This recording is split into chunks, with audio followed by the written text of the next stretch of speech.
ದೇವೇಗೌಡಜಿಯವರು ಈ ಕೇರ್ಪೇಟೆ ತಾಲೂಕಿಗೆ ಮಾಡಿರ್ತಕ್ಕಂಥ ನೀರಾವರಿಯನ್ನ ಈ ಜನ್ಮ ಇರೋವರೆಗೂ ಸೂರ್ಯ ಚಂದ್ರ ಇರೋವರೆಗೂ ನೀವು ಯಾರು ಕೂಡ ಮರೆಯೋದಿಲ್ಲ ಅಂತಕ್ಕಂಥದ್ದನ್ನ ನಾನು ಬಹಳ ಅಂತರಾಳವಾಗಿ ನಿಮಗೆ ಹೇಳಲಿಕ್ಕೆ ಬಯಸ್ತಾ ಇದ್ದೇನೆ ಬಂಧುಗಳೇ. ನನ್ನ ಹೇಳ್ದೆ ನಾನು ಮಳವಳ್ಳಿನಲ್ಲಿ ಅಶ್ವಮೇಧ ಕುದುರೆಯನ್ನ ಬಿಟ್ಟಿದ್ದೀವಿ,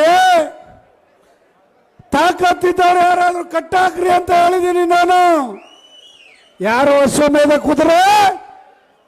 ಯಾರು ಅಶ್ವಮೇಧ ಕುದುರೆ? ನಿಖಿಲ್ ಕುಮಾರಸ್ವಾಮಿ ಅವರ ಅಶ್ವಮೇಧ ಕುದುರೆ. ಜೆಡಿಎಸ್ ಇಂದ ಅಶ್ವಮೇಧ ಕುದುರೆಯನ್ನ ಬಿಟ್ಟಿದ್ದೀವಿ. ಕಾಂಗ್ರೆಸ್ನವ್ರಿಗೆ ತಾಕತ್ತಿದ್ರೆ ಈ ರಾಜ್ಯದಲ್ಲಿ ಮುಂದಿನ ದಿನಗಳಲ್ಲಿ ಕಟ್ಟಾಕಿ ನೋಡೋಣ ಅಂತಕ್ಕಂಥ ಮಾತನ್ನ ನಾನು ಇವತ್ತು ಹೇಳಿದ್ದೇನೆ ಬಂಧುಗಳೇ. ಈ ಜಿಲ್ಲೆನಲ್ಲಿ ಬಾಬಾ ಸಾಹೇಬ್ ಅಂಬೇಡ್ಕರ್ ಬರೆದಿರ್ತಕ್ಕಂಥ ಕಾನೂನು ನಡೀತಾ ಇಲ್ಲ. ಬಾಬಾ ಸಾಹೇಬ್ ಅಂಬೇಡ್ಕರ್ ಅವರ ಸಂವಿಧಾನದ ಕಾನೂನು ಈ ಮಂಡ್ಯ ಜಿಲ್ಲೆಯಲ್ಲಿ ನಡೀತಾ ಇಲ್ಲ. ಯಾವ ಕಾನೂನು ನಡೀತಿದೆ ಈ ಜಿಲ್ಲೆಯಲ್ಲಿ? ಯಾವ ಕಾನೂನು ನಡೀತಿದೆ? ಕಾಂಗ್ರೆಸ್ ಪಕ್ಷದ ಪ್ರಣಾಳಿಕೆ ಮತ್ತು ಸರ್ಕಾರ ನಡೀತಿದೆ ಅಂತಕ್ಕಂಥದ್ದನ್ನ ಇವತ್ತು ಇಲ್ಲಿ ಹೇಳಲಿಕ್ಕೆ ಬಯಸ್ತಾ ಇದ್ದೇನೆ. ಏನು ಅನ್ಯಾಯ ಮಾಡ್ತಾ ಇದ್ದಾರೆ? ಯಾವುದೇ ಜೆಡಿಎಸ್ ಕಾರ್ಯಕರ್ತ ಅವನು ತಪ್ಪು ಮಾಡದೇ ಇದ್ರು ಕೂಡ ಅವನ ಮೇಲೆ ಇವತ್ತು ಕೇಸ್ ಹಾಕಿಸ್ತಕ್ಕಂಥ, ಕೋರ್ಟ್ಗೆ ಅಲಿಸ್ತಕ್ಕಂಥ ಕೆಲಸವನ್ನ ಇವತ್ತು ಮಾಡ್ತಾ ಇದ್ದಾರೆ. ಏನು ನಡೀತು?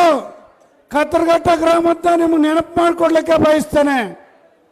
ನನ್ನ ದಲಿತ ಸಮಾಜದ ಒಬ್ಬ ಯುವಕನನ್ನ ಒಬ್ಬ ಕಾಂಗ್ರೆಸ್ ಕಾರ್ಯಕರ್ತ ಇವತ್ತು ಏನು ಮಾಡ್ದ ಅಂತಕ್ಕಂಥದ್ದನ್ನ ನಿಮ್ಗೆಲ್ಲರಿಗೂ ಕೂಡ ಗೊತ್ತಿದೆ. ಆತ ನಿಜವಾದ ಕಾಂಗ್ರೆಸ್ ಕಾರ್ಯಕರ್ತ ಅಂತಕ್ಕಂಥದ್ದು ಇಡೀ ಜಿಲ್ಲೆ ಗೊತ್ತಿದೆ, ಕೇರ್ಪೇಟೆ ತಾಲೂಕಿಗೆ ಗೊತ್ತಿದೆ. ಅವ್ರನ್ನ ರಕ್ಷಣೆ ಮಾಡಲಿಕ್ಕೆ ಏನೇನೆಲ್ಲ ಕುತಂತ್ರವನ್ನ ಮಾಡಿದ್ದಾರೆ ಈ ಕಾಂಗ್ರೆಸ್ ಮತ್ತು ಜಿಲ್ಲಾಡಳಿತ ಇವತ್ತು ನಿಮ್ಗೆ ಹೇಳಲಿಕ್ಕೆ ಬಯಸ್ತೇನೆ. ಇವತ್ತು ನೀವು ಅವ್ರಿಗೆ ತೊಂದರೆ ಕೊಟ್ಟಿರ್ಬೋದು, ಆದ್ರೆ ಮುಂದಿನ ದಿನ ಹೀಗೆ ಇರೋದಿಲ್ಲ. ಕಾಲಚಕ್ರ ತಿರುಗ್ತಾ ಇರ್ತದೆ. ಇವತ್ತು ಕಾಂಗ್ರೆಸ್ನವ್ರಿಗೆ ಹೇಳ್ತಾ ಇದ್ದೇವೆ, ಇವತ್ತೇನು ಕುಮಾರಣ್ಣ ಮುಂದೆ ಮತ್ತೊಂದ್ಸಾರಿ ಮುಖ್ಯಮಂತ್ರಿ ಆಗೇ ಆಗ್ತಾರೆ ಈ ರಾಜ್ಯದಲ್ಲಿ. ನನ್ನ ಕಾರ್ಯಕರ್ತರನ್ನ ರಕ್ಷಣೆ ಮಾಡ್ಕೊಳ್ಳಕ್ಕೆ ನಾವು ಯಾರ ಕಾಲು ಕೈ ಕಟ್ಟಬೇಕಾದ ಅವಶ್ಯಕತೆ ಇಲ್ಲ. ನಮ್ಗೆ ಶಕ್ತಿ ಇದೆ, ಗುಂಪಿದೆ, ಧೈರ್ಯ ಇದೆ. ಜೆಡಿಎಸ್ ಕಾರ್ಯಕರ್ತರಿಗೆ ನಮ್ಮನ್ನ ನಾವೇ ರಕ್ಷಣೆ ಮಾಡ್ಕೊಳ್ಳೋ ಶಕ್ತಿಯನ್ನು ನಮ್ಮ ದೇವೇಗೌಡ ಸಾಹೇಬರು ಕೊಟ್ಟಿದ್ದಾರೆ ಅಂತಕ್ಕಂಥದ್ದನ್ನ ಈ ವೇದಿಕೆ ಮೇಲೆ ನಾನು ಧೈರ್ಯವಾಗಿ ಹೇಳಲಿಕ್ಕೆ ಬಯಸ್ತಾ ಇದ್ದೇನೆ.